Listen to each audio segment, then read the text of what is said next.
Hey there, it's Liz Garcia again, and welcome to another episode of your weekly dose of higher consciousness that you can find on my YouTube channel at trumpetoftruth.tv.com or on my podcast at trumpetoftruthradio.com. This is the place to discover the foundational basics and essential understandings for raising your level of consciousness and building a better life. And this week, I promised I would talk about the book Conversations with God and how it came to me during what I understand to be a spiritual emergency. And if you saw last week's episode, I introduced you to what a quantum spiritual awakening was like for me and my understanding of it from levels of consciousness now that I have the tools to understand where I was at and put it all into context. So before I get to that, I want to introduce you to today's sponsor is the Mind, Body, Spirit Network. I happen to be the founder, editor-in-chief, and director of client success services there. And the intention is to curate to be conscious curators of transformational online events, online courses, expert blog posts and interviews. And I have another podcast and video cast called highvibetriberadio.com and highvibetribetv.com where I interview alternative, holistic, and transformational leaders in the mind, body, spirit realm. So I invite you to check out the Mind, Body, Spirit Network.com. Okay, so I want to talk about today's topic is how the book Conversations with God, written by Neal Donald Walsh, came to me. I had never heard of the book. No one ever referred it to me, but it came to me. So last week I spoke about a quantum spiritual awakening, and if you're interested to understand, there's more, I do a lot of research online to see what people are interested in, and there's a huge amount of interest in spiritual awakenings. Significant. I think there's like 18,000 searches a month. People want to know what the signs of a spiritual awakening are. What are the stages of a spiritual awakening? And I don't know that it can be mapped out because I think it's a giant wrench that gets thrown into your energy field to shake you up and show you got no foundation somewhere and to wake up on the downside of it, right? On the upside, you're getting thrown into a higher level of consciousness on something that's like, whoa, that's really what a spiritual awakening is. It should be thrown into a higher level of consciousness about something and realize, whoa, there's something different about this. And I always like to joke, when I went into my initial awakening, I jumped into what's known as lovingness, unconditional love and joy in the 500s on the map of consciousness, which is a rare individual that ever gets this high on the map. Like 0.4% of the world ever reaches this level of consciousness. Okay, so I want to talk about this high level of consciousness that I leaped into. It's a spiritual awakening if you make this quantum of a leap, which I did. And I always like to say, I was not in Kansas anymore. Just like Dorothy in The Wizard of Oz, you're like, show up in Oz, you're like, I am not in Kansas anymore. That was kind of what it was like for me to jump into the high levels of unconditional love and inner joy. Inner joy is huge to experience inner joy, considering that I came from grief and loss. That's a quantum leap from grief and loss is like 75 on the map, super low, to 540, which remember, this is a logarithm. The map of consciousness is a log 10. So 10 to the 75th power is grief and loss versus inner joy and unconditional love, which is 10 to the 540th power.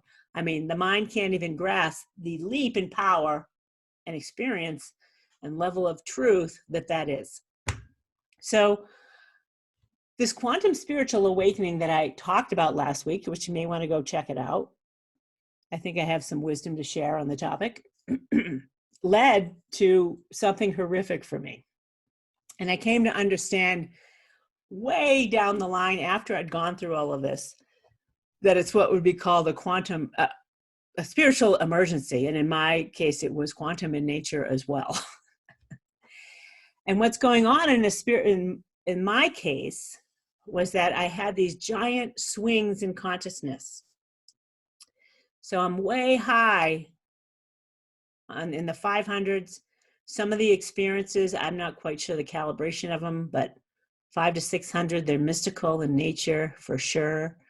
You're feeling the presence of divinity. You're feeling angelic presence. The angelic realm is 500 and up on the map of consciousness. I was aware of the energies of the angelic realm for sure.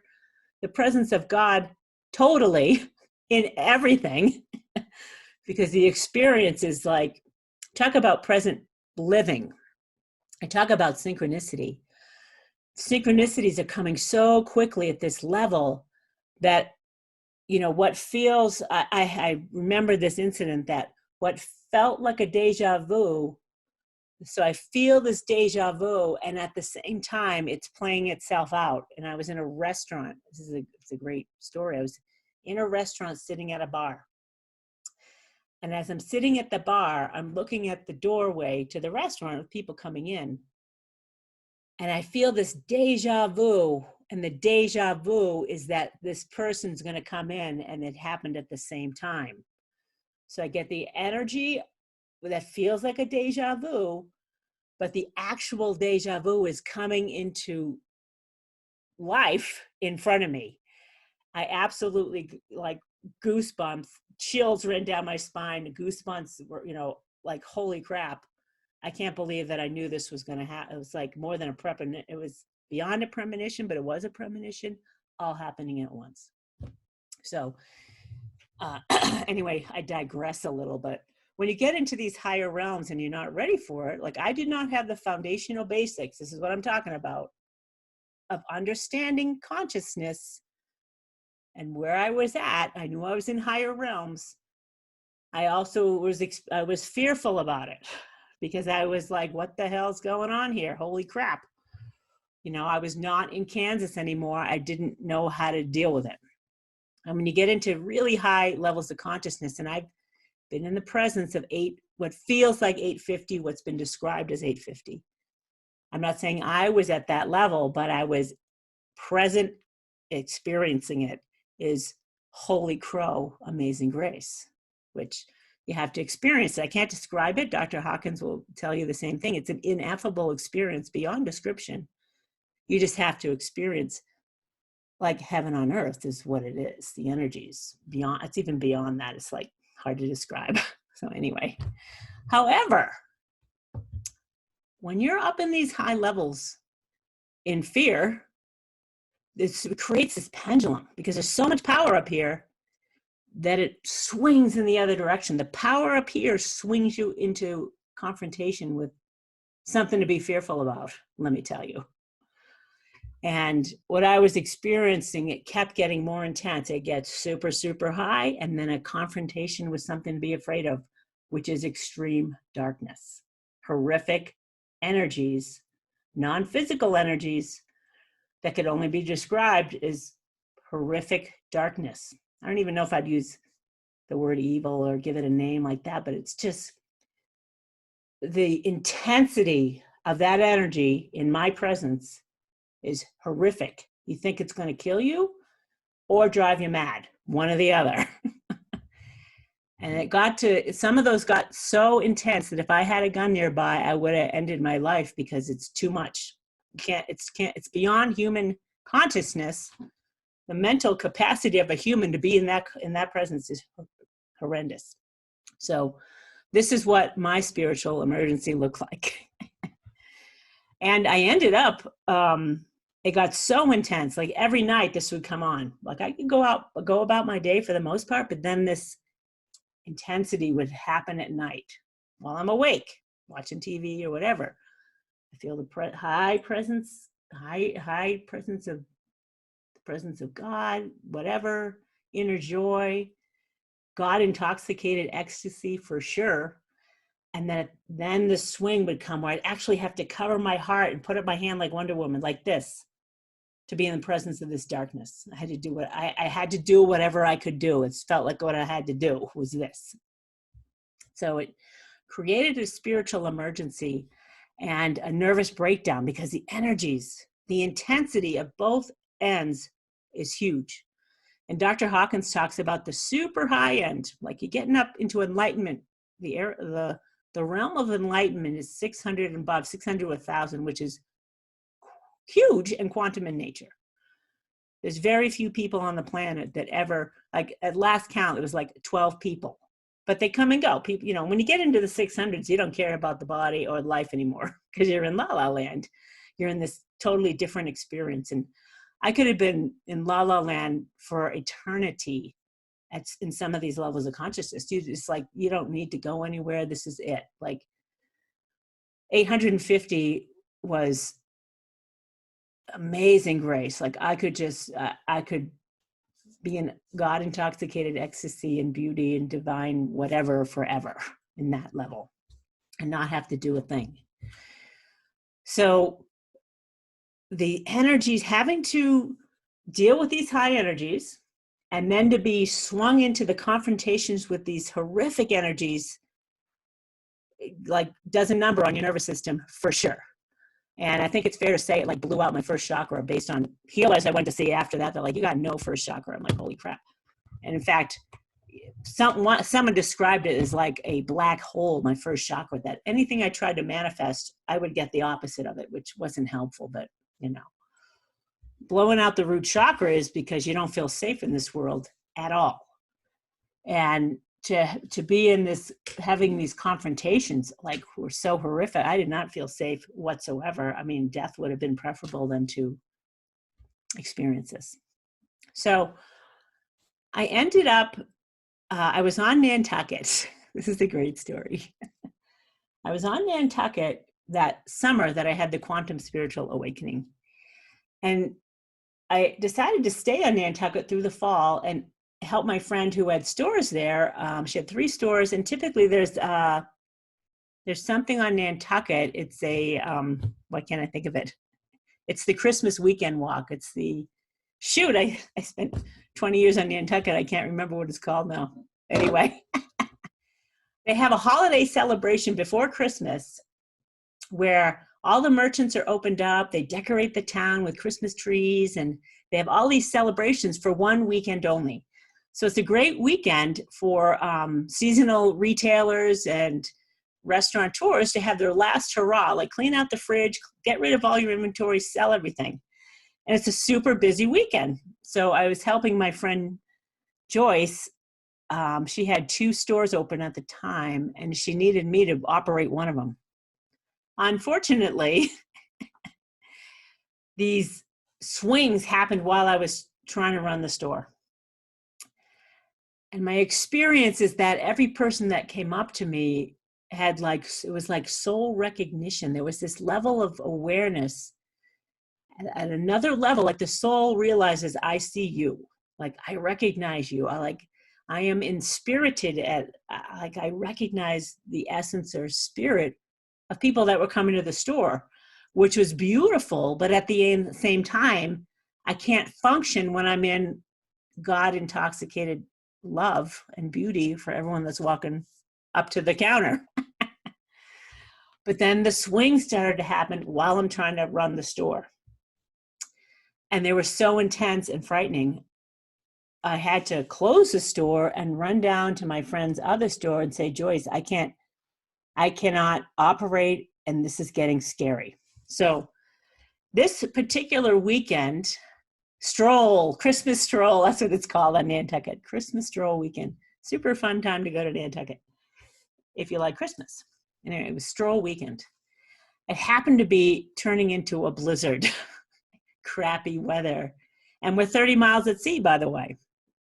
So Joyce has to close down her store to help me because I'm like, she doesn't know how to help me. And I understand she doesn't know how to help me because I'm operating with the perceptions of what's going on. I'm trying to be normal, but I'm like, I can't deal with the intensity of what's going on here, and they don't know what to do with me. So they bring me to the emergency room of Nantucket Cottage Hospital. And I didn't know this. When you're brought to a hospital and there's nothing wrong with you except for they think it's a mental illness or some type of mental episode, they don't have emergency mental health facilities on Nantucket, which, you know, it's not too surprising. And maybe that's changed today. This was 17 years ago. But they just kept me overnight. And the law in Massachusetts is if you get admitted to a hospital for what appears to be mental health issues, you have to go into a mental hospital for 3 days minimum. So, and I was on suicide watch, which I was aware of everything that was going on, but I also had to pay attention what I was experiencing energetically. And these energies I'm feeling are coming from outside of me. It's not like inside of me. I'm not like making it up in my head. It's not a mental condition, but the energy of a nervous breakdown is going to turn it into a mental condition if I don't get some help.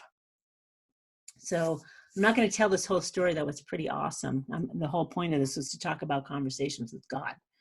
So let me speed it along so we can talk about the book, Conversations with God.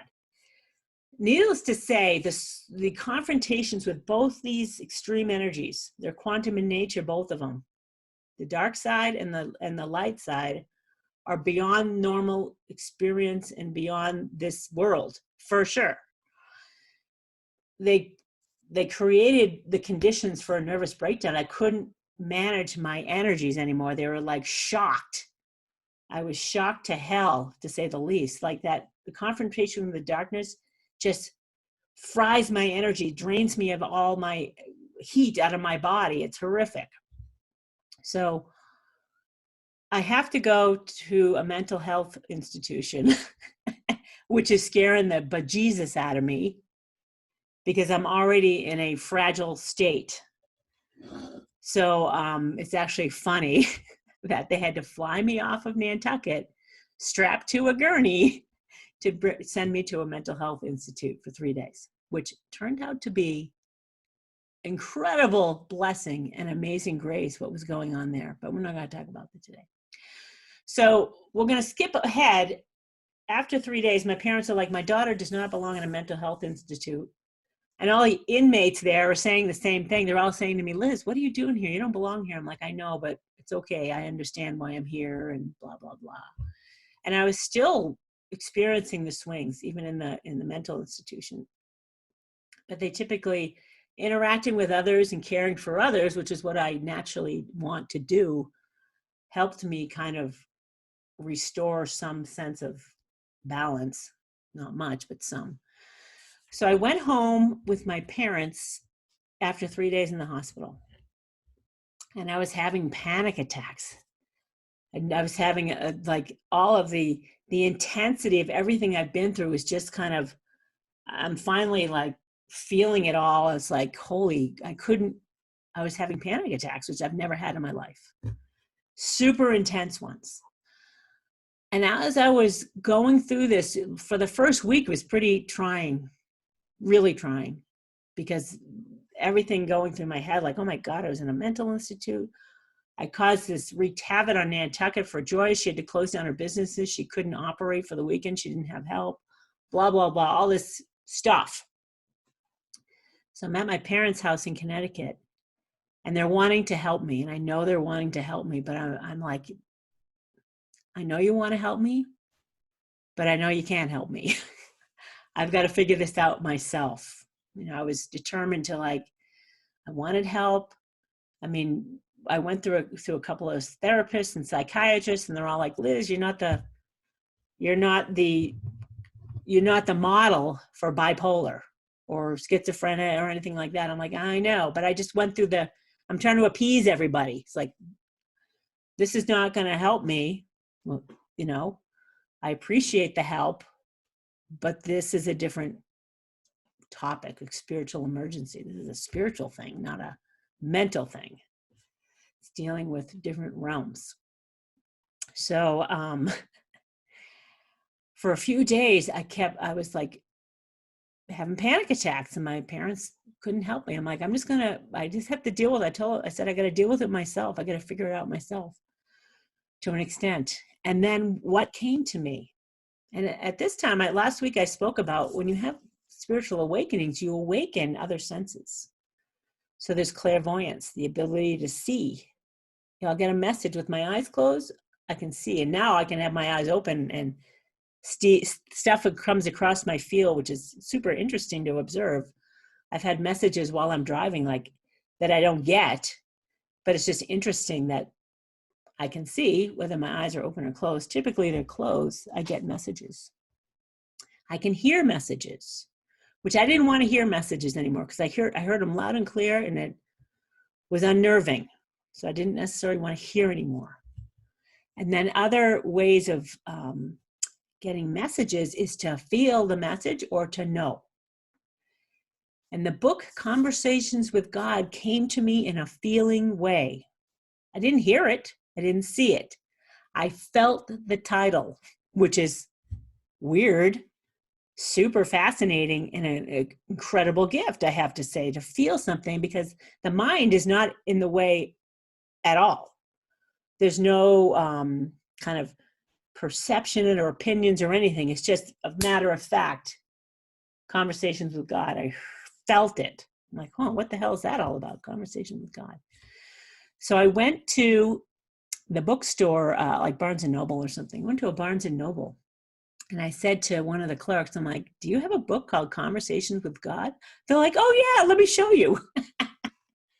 So, you want some help from God. God's going to show up to help you. And I got the book. And there's the trilogy. I got the first book to get me started. This was a godsend for sure. As I start to read the book, I feel the presence of God speaking to me in the book. And this is just, mind you, now that in hindsight, I understand. At a certain level of consciousness, how you perceive things is a kind of showing you your level of consciousness on something, of understanding. But I felt the presence of God speaking to me in that book, like I felt the presence of God during these highs. Same entity, same essence, from these higher realms, angelic realms. It doesn't have to be God, which is infinite on the map. God creator is infinite. I mean, a human being doesn't need that level of consciousness to get help, right? A human being understands from a much different level. And the angelic realm is within reach of humanity. I think that's why angels are present in humanity. Their level of consciousness can serve humanity because they're unconditionally loving and joyful in the 500s. They're not archangels, which are in the 50,000s. You don't need an archangel necessarily to help you out of a situation, though apparently Dr. Hawkins did. I did too. I didn't know if it was who was helping me, but someone Christ-like was helping me out of a couple of occasions. In fact, it was the Christ essence within me that was helping me, which is a whole other story. So anyway, I start reading Conversations with God, and I come into a place of peace because I feel like, oh my God, my best friend is here with me now. This is going to help me. Not a psychiatrist, not a, a therapist of any who wants to give me drugs. Hell no. You don't want to take drugs or tranquilizers in the middle of a quantum spiritual awakening or emergency for that matter. Anyway, unless you do. Okay. I don't know the truth of that for you. I only knew the truth of that for me. So Conversations with God brought me to inner peace. Like I'd start to have a panic attack. I'd run up to the bedroom. I'd grab the book and I just read it, and it brought me off the cliff, so to speak. So recently, I subscribe to a website called consciousnesscalibrations.com, and he recently did a calibration of the book Conversations with God, which according to his calibrations calibrates at 397 on the map of consciousness, which is huge, right? Anything in the anything above 200 is helpful. Above 350 solves problems, according to consciousness research. The level of consciousness required to solve a problem needs to be 350 and above, which is of higher mind, by the way. Anything above 275 is of higher mind. So the calibration of the book, Conversations with God, is 397 on the map of consciousness, which is huge and clearly healing for me. Big time healing for me. And you can never judge what books come to you, because books came to me, I noticed, like when I was ready, you know, when the student is ready, the teacher appears, right? This happened, this was clear to me as books came into my awareness. And I think after Conversations with God, I read all three of them, by the way, it's a trilogy. And the first one is about kind of God's point of view of us as individuals. You're here as an individual. This is what life is intended for you as an individual. And then the second book is about God's point of view of us as a planet. One, we are one as a planet, and his point of view of that. And then the third book was about kind of universal consciousness, universal oneness and understanding. And I have to say, at the time when I was having a nervous breakdown, I was a wreck.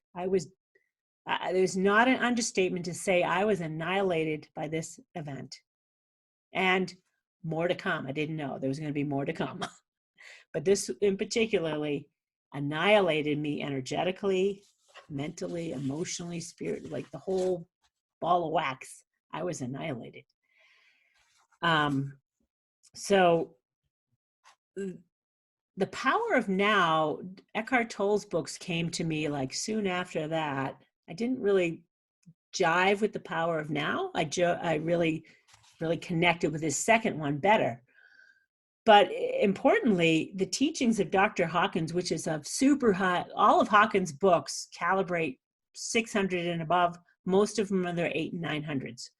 That's a totally different level of consciousness I wasn't ready for, clearly, because they didn't come to me for about maybe 7 or 8 years until they came into my awareness. It's been 17 years now. I've probably been reading and studying Dr. Hawkins' books for at least 8 years. But I wasn't ready for that. I just needed some healing and some love. So the level of consciousness of Conversations with God, other ways of being that are up at this level are happiness. To be happy is 395 on the map of consciousness.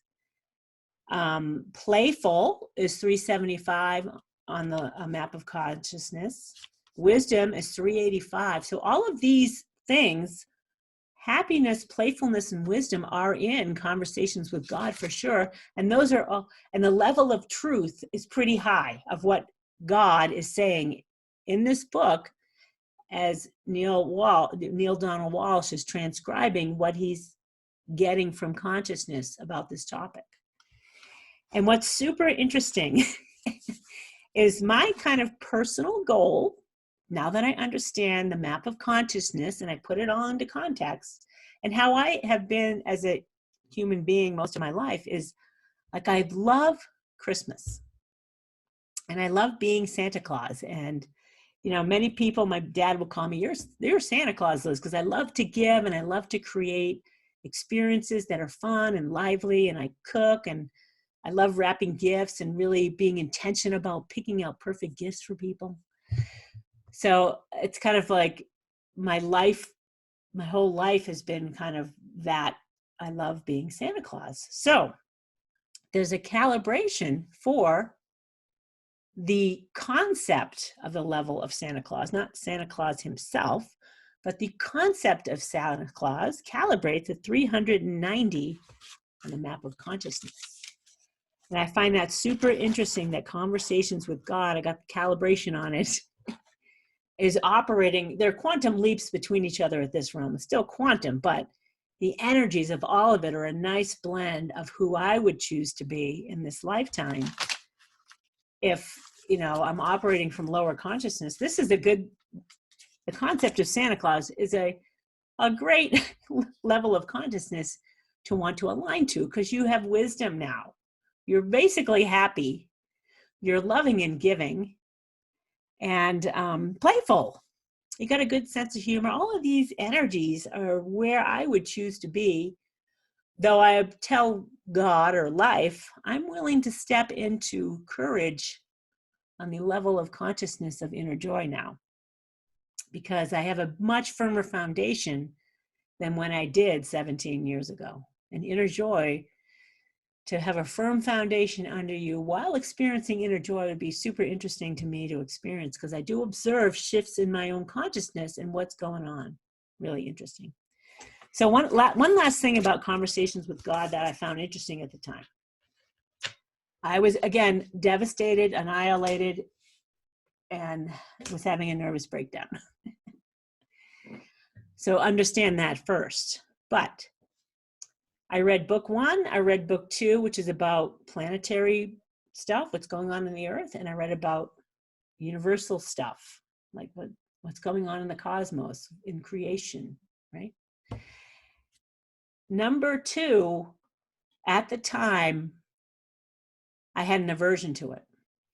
And the aversion was, I do not want to be on this planet anymore, have anything to do with it. Which is coming from a lower level of consciousness, by the way, but that's how I felt at the time. I felt very aligned with the universal one, though.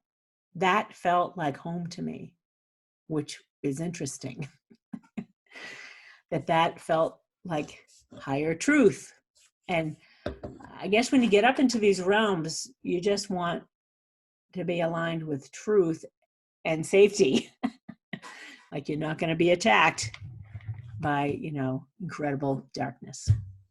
All right. So that's how conversations with God came to me. And by the way, it was so healing. I read those books. They were on my bedside table, all 3 of them, minimum 12 times each, minimum, for over a year. They did not leave my table. I read them that many times. And when I got to Dr. Hawkins' books, Power versus Force, Truth versus Falsehood, all his higher level consciousness books, I've read most of them a dozen times as well. So you find something and it takes the repetition, the understanding, the alignment, the embodiment of what's being said. And this was like an aha for me as well.